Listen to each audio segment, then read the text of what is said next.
Bezrat Hashem, le Chok d'Israël ce matin, dédicacé par la famille Ohana, le refoua shlema à l'enfant, Meir Nissim, Ben Aurélie Mazal, Shakosh Ruchu Ishtach, le refoua shlema, qui retourne chez lui, Bari Veshalem, Amen, Keni Ratzon.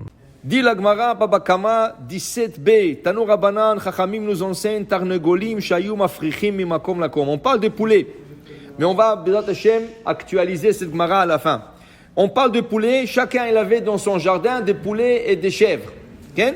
Maintenant, Tarnegolim, Shayum, Africhim, Mimakom Lakom. Les poulets, ils ne peuvent pas voler, mais ils sont comme ça, ils volent un peu et ils atterrissent.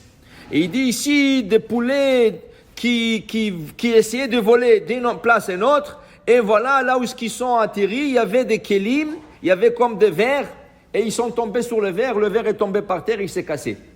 Alors maintenant, on dit la Gemara, Meshalmim, Nezek Shalem.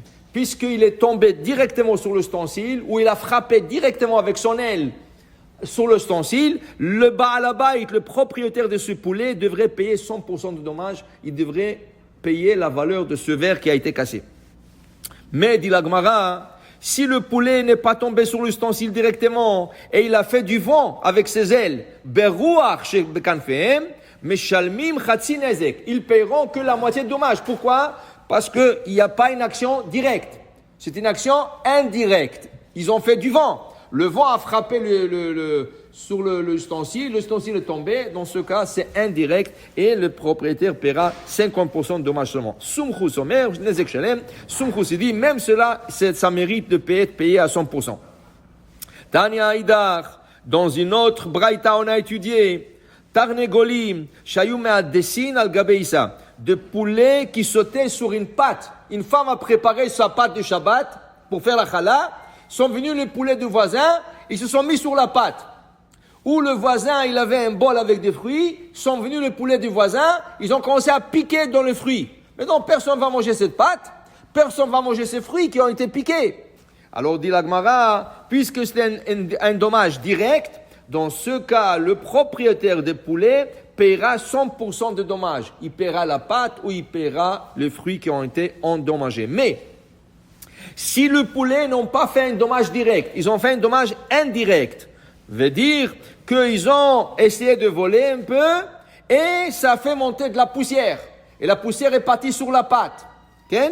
Ou il y a des petites pierres qui se sont envolées avec l'air qu'ils ont fait avec leur aile et les petites pierres ont tapé sur le fruit ou sur la pâte. Dans ce cas, comme c'est pas direct, ils paieront seulement 50% de dommages, 50% de ce dommage, et Sumchus Omer Nezek Shalem, selon Sumchus, c'est Nezek Shalem. Mais la halakha est comme Chachamim. Qui veut dire?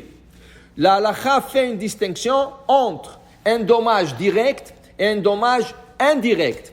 Comme on va faire aussi la distinction, par exemple, dans beaucoup de lois qui s'appliquent de Shulchan Aruch. Alors, aujourd'hui, comme vous savez, c'est la Iloula de Rav Ovadia Yosef.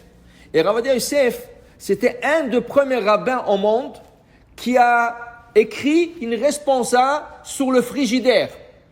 À son époque, à lui, le frigidaire vient de sortir. Son fils raconte, Rabbi Yitzhak Yosef raconte, qu'il se rappelle, étant tout petit, il se rappelle que avant Shabbat, tout le monde allait sur le marché acheter des sacs de glaçons. C'est ça, la glace, comme ça, pour qu'ils puissent garder au froid les fruits, le boisson et tout ce qu'il Il a dit, quand le premier frigidaire sont sortis, ils étaient deux dans l'immeuble de l'avoir. Et c'était le premier en Israël.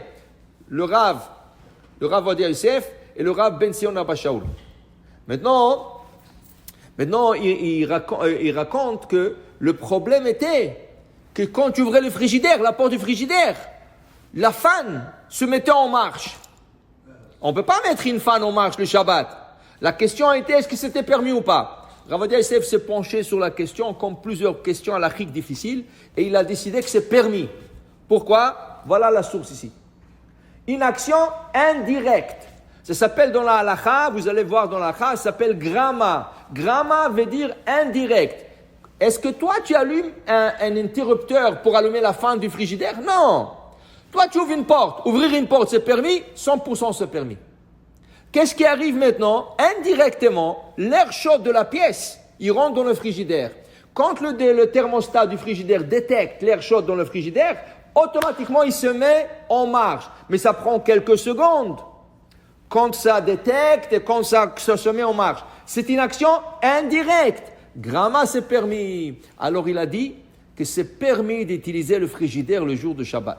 Il y en a qui sont plus stricts. Qu'est-ce qu'ils font? Ils attendent. Ils mettent l'oreille à côté du frigidaire. Ils attendent que le frigidaire se met en marche toute seule. Parce que le frigidaire, chaque quelques minutes, il se remet en marche avec le thermostat qu'il a. Alors ils attendent que le frigidaire se met en marche. Et rien qu'après, ils ouvrent la porte du frigidaire. Quand le frigidaire est déjà en marche. Mais comme le Rav Ovadia Yosef l'a expliqué, c'est pas nécessaire. La seule chose qu'il faut faire attention au frigidaire, c'est la lumière. Ça, il faut la déconnecter avant Shabbat. Okay? Aujourd'hui, il y a aussi même des frigidaires mode Shabbat. Qu'il ne se met pas en marche quand tu ouvres. Okay.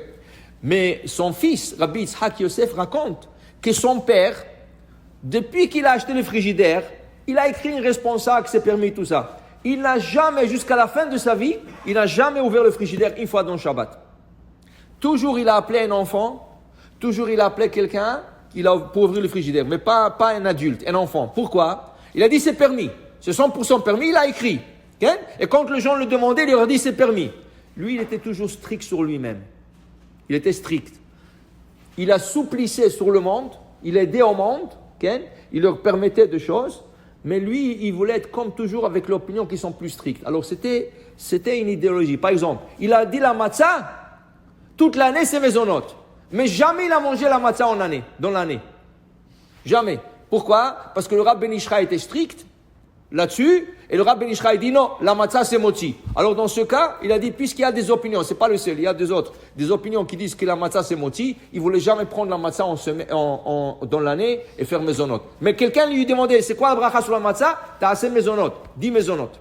Tu comprends? Alors pour dire, c'était un grand érudit, et c'était une grande perte pour le monde, mais ces livres sont là, on peut toujours étudier dans ces livres. Baruch Adonai Le'olam, Amen ve Amen.